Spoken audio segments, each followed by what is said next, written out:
Okay, अस्सलाम वालेकुम। So last video में हमने रीड ऑपरेशन परफॉर्म किया था। अब इस वीडियो में हम अपडेट या एडिट की फंक्शनैलिटी को परफॉर्म करेंगे। उसके लिए हम सबसे पहले ये समझ लेते हैं कि एडिट की फंक्शनैलिटी को परफॉर्म करने के लिए हमें क्या स्टेप फॉलो करने हैं और फिर हम उसको उसकी प्रोग्रामिंग करेंगे।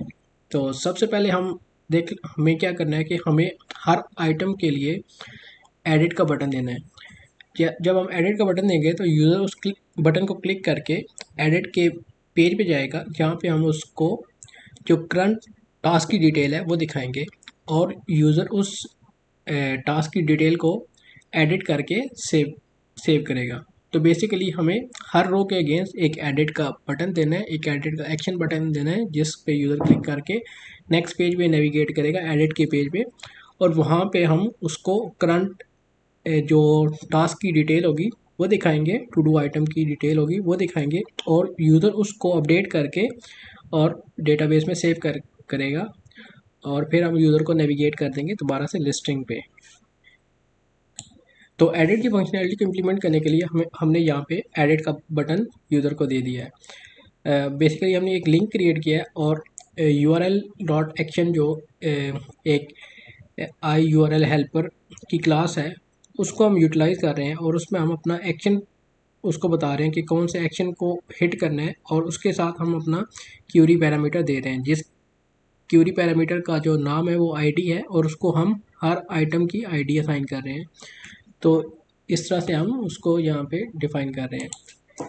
अगर हम इसको अपनी ऐप के अंदर जाके देखें तो कुछ इस तरह से हमारे पास डिस्प्ले हो रहा है। हर आइटम के अगेंस्ट हमारे पास एक्शन में एडिट का एक्शन आ रहा है, और अगर हम इसको इंस्पेक्ट करके देखते हैं तो जो URL बन रहा है वो हमारे पास हर आइटम का, जो हमारे पास करंट कंट्रोलर है to do controller slash edit का फंक्शन, और आगे हमारे पास जो क्यूरी पैरामीटर आ रहा है स्लैश के साथ वो आ रहा है, जो हमारे पास टास्क हमारे पास बेसिकली टू डू आइटम की आईडी है। तो फर्स्ट वाले आइटम की जो आईडी है वो 2 है, और अगर हम सेकंड वाले आइटम को देखते हैं तो उसकी आईडी हमारे पास 3 है। तो इस तरह से हमारे पास ये URL बन रहे हैं। तो हमने फर्स्ट स्टेप यहाँ पे कंप्लीट कर लिया है। अब हमने क्या करना है कि जब यूज़र इस पर क्लिक करेगा तो हमने एक और एक्शन बनाना है जो कंट्रोलर में जो आईडी को रिसीव करेगा और डेटाबेस से उस आईडी के थ्रू टास्क की डिटेल को फेच करके एक व्यू के अंदर डिस्प्ले करके रिटर्न करेगा। तो उस पर अभी हम काम करते हैं। ओके, सो हमने अपना एडिट का फंक्शन क्रिएट कर लिया, एडिट का एक्शन हमने क्रिएट कर लिया। जो एडिट का एक्शन मैंने यहाँ पे अपने टू डू कंट्रोलर में डिफाइन किया, तो इसको हम गो थ्रू कर लेते हैं। इसको मैंने एसिंक मेथड क्रिएट किया जिसकी return type task I action result है, और फंक्शन का नाम एडिट है जो वहाँ पे हमने मेंशन किया था अपने व्यू में, इंडेक्स के व्यू में, जो यहाँ पे हमने एडिट का एक्शन मेंशन किया था। तो मैंने सेम नाम का एक्शन यहाँ पे क्रिएट किया है। और इसमें मैंने उस क्या कर रहा है कि ये फंक्शन एक आर्गूमेंट ले रहा है, उसका जो नाम है वो आईडी है। तो बेसिकली ये आईडी इस आईडी के साथ मैच होनी चाहिए। तो ये वाला जो आप यहाँ पे नाम दे रहे होंगे वो वही नाम आपने यहाँ पे मेंशन करना है, और इसको मैंने नलेबल रखा है कि मे बी अगर यूज़र मे बी प्रोवाइड करे या ना करे, तो अगर नल आएगा तो हम इसको यहाँ पे हैंडल कर लेंगे। तो अगर हमारे पास नल आता है तो हम उसको क्या करते हैं कि नॉट फाउंड का एरर रिस्पॉन्स दे देते हैं। अगर हमारे पास आईडी आती है तो हम क्या कर रहे हैं कि अपने डेटाबेस के कॉन्टेक्स्ट के साथ के थ्रू टू डू आइटम को के टेबल के अंदर फाइंड एसिंक का मेथड कॉल कर रहे हैं, और आईडी का उसको हम अपनी आईडी दे रहे हैं। तो बेसिकली वो क्या करेगा कि इस आईडी की बेस पे इस टेबल में आइटम को फाइंड करने की कोशिश करेगा। अगर वो उससे आइटम मिल जाएगा तो वो आइटम हमें रिटर्न कर देगा, और अगर नहीं मिलेगा तो ये बेसिकली नल रिटर्न करेगा। तो यहाँ पे आप देख सकते हैं कि जो इस मेथड की रिटर्न टाइप है वो है टू डू आइटम्स। तो वो टू डू आइटम का हमें ऑब्जेक्ट रिटर्न करेगा। अगर हम इसकी डेफिनेशन में चले जाएं F12 करके, तो यहाँ पे देख सकते हैं कि आपको वो एक एंटिटी रिटर्न कर रहा है जिस टाइप का बेसिकली हमारे पास टेबल होगा उस टाइप की एंटिटी होगी, और वो हमें रिटर्न करेगा। तो यहाँ पे हमारे पास वो आइटम आ जाएगा। इसको हम क्लोज़ कर लेते हैं यहाँ से विंडो को, और फिर हम चेक कर लेते हैं कि अगर कि क्या हमें उस आईडी के अगेंस्ट आइटम मिला है कि नहीं। अगर आइटम मिलेगा तो हमारे पास ये जो ऑब्जेक्ट है ये नल नहीं होगा, और अगर हमें आइटम नहीं मिलेगा तो बेसिकली वो नल रिटर्न करेगा। तो हमने नल का चेक यहाँ पे लगा के चेक कर लिएगा, अगर वो नल है तो हमें वो आइटम डेटाबेस में नहीं मिला, तो हम दोबारा से उसको नॉट फाउंड रिटर्न कर देंगे का स्टेटस कोड रिटर्न कर देंगे। अगर हमें वो आइटम मिल जाएगा तो हम वो आइटम अपना जो अभी हम नया व्यू बनाएंगे उसको सेंड कर देंगे। तो अब हम अपना व्यू देख लेते हैं जो हमने एडिट का व्यू बनाया है। तो मैंने यहाँ पे एक एडिट का व्यू बनाया है।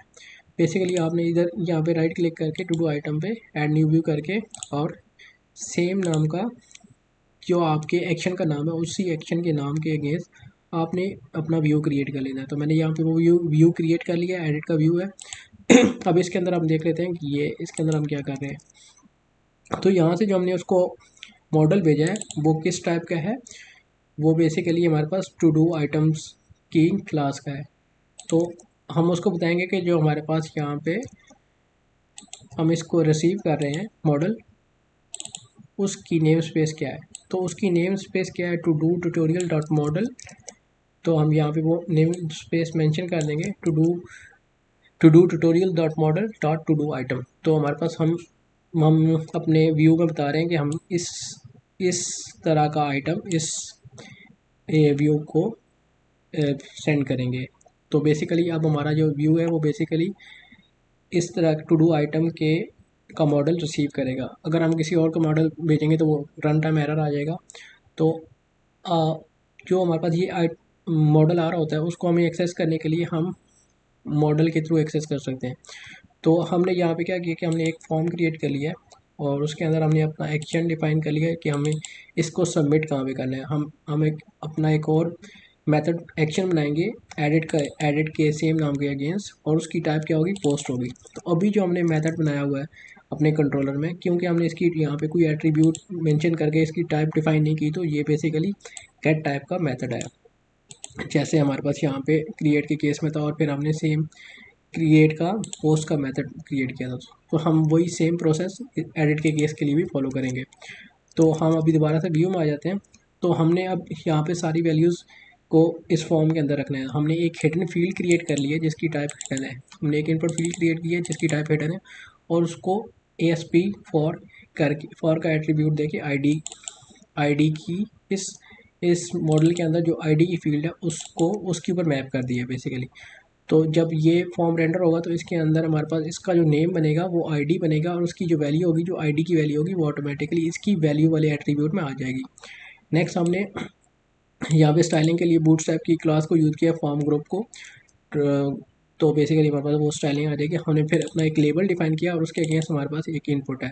तो लेबल हमारे पास टाइटल एज अ लेबल हमने डिफाइन किया है, और ये सेम जो फॉर एट्रीब्यूट होता है वो इसकी आईडी का, बेसिकली इसकी जो आईडी होती है और जो ये फॉर एट्रीब्यूट होता है, उन दोनों की वैल्यूज़ अगर सेम होगी तो HTML को पता चलेगा कि ये जो लेबल है वो इस इनपुट फील्ड को का लेबल है।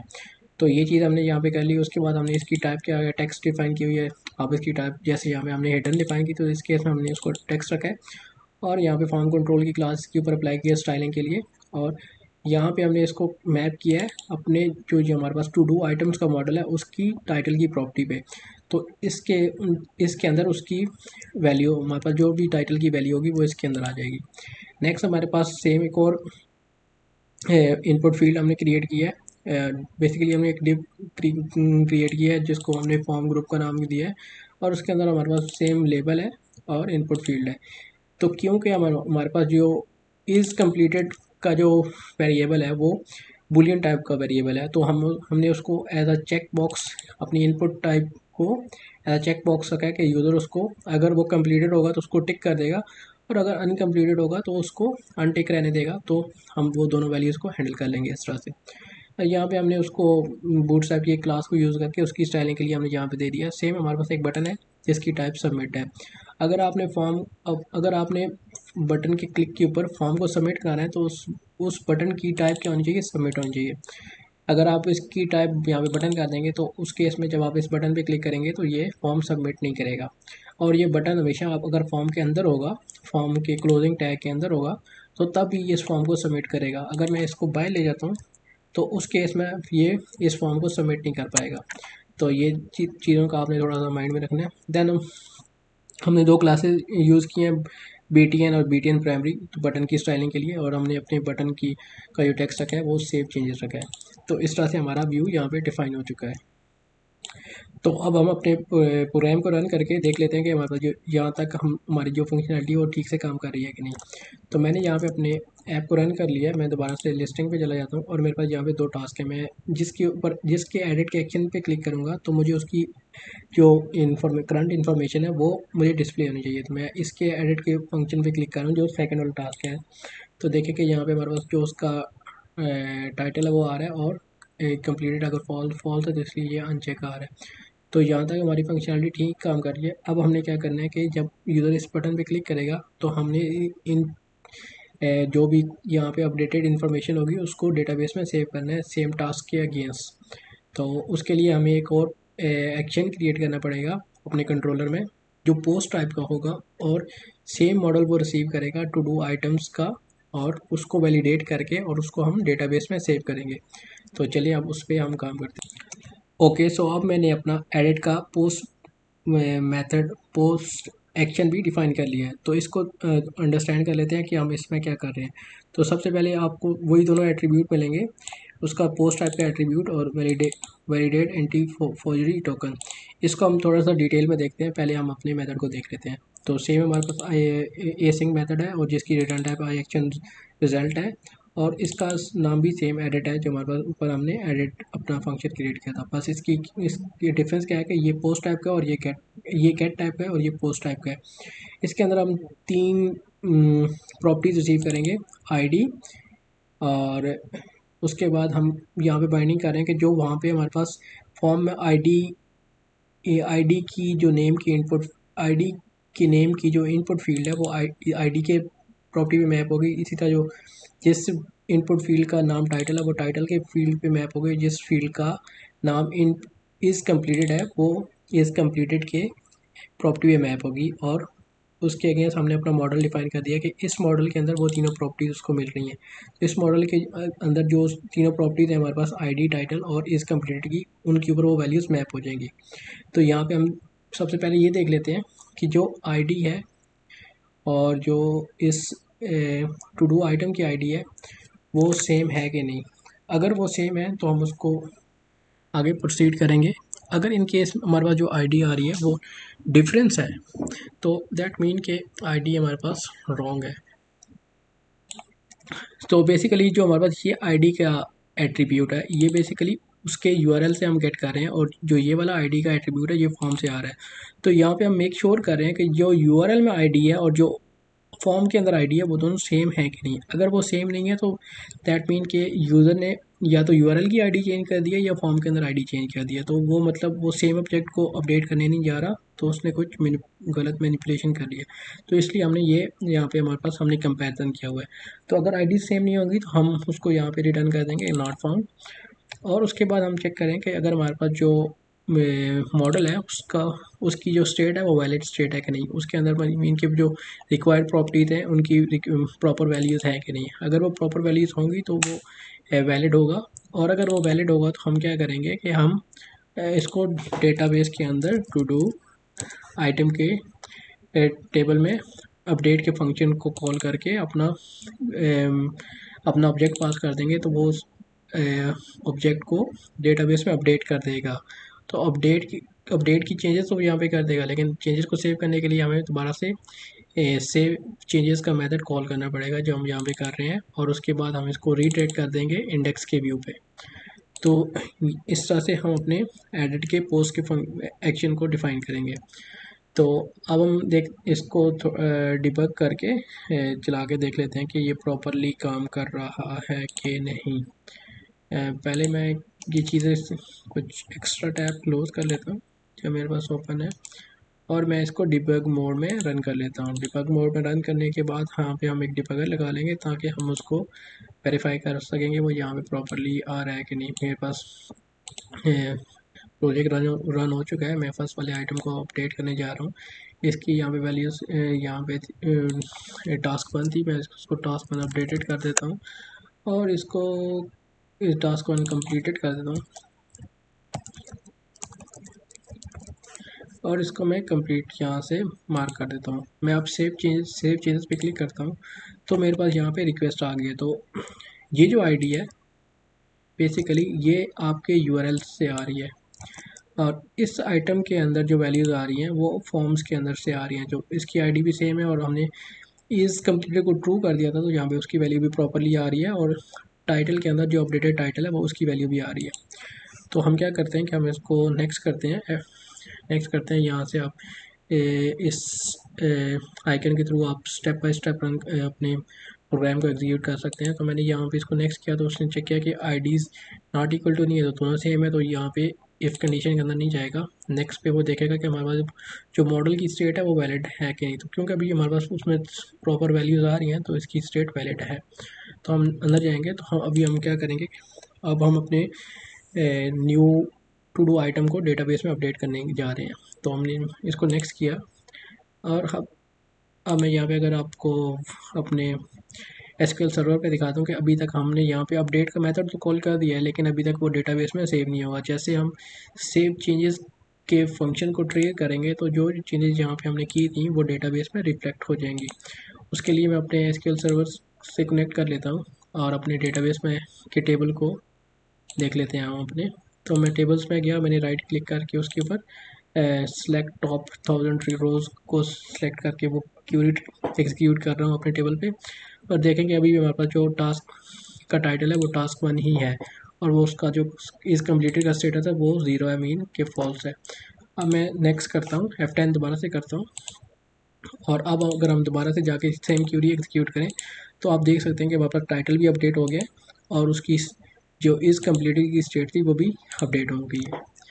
तो इस तरह से हमारे पास जो एडिट की फंक्शनैलिटी थी वो यहाँ पे हमारे पास कंप्लीट हो चुकी है और अब हम इसको रिटर्न कर देंगे इंडेक्स के व्यू पे और जैसे ही वो रिटर्न होगा तो वो अपडेटेड जो इन्फॉर्मेशन है वो यहाँ पे उसको डिस्प्ले भी हो जाएगी और उसका स्टेटस भी यहाँ पे हमारे पास आ जाएगा। तो इस तरह से हमारे पास एडिट की फंक्शनैलिटी को हमने कंप्लीट कर लिया है। ओके, सो इस वीडियो को हम यहीं पे कंप्लीट करते हैं और नेक्स्ट वीडियो में हम जो हमारे पास ये एट्रीब्यूट हम डिफाइन कर रहे हैं अपने मेथड के ऊपर, इसको देख लेंगे कि इसका मकसद क्या है और इसको एग्जांपल के थ्रू भी हम थोड़ा सा देख लेंगे कि ये किस तरह से काम करता है और मतलब ये किस तरह की सिक्योरिटी प्रोवाइड करता है हमें। तो इस वीडियो में इतना ही। अल्लाह हाफिज़।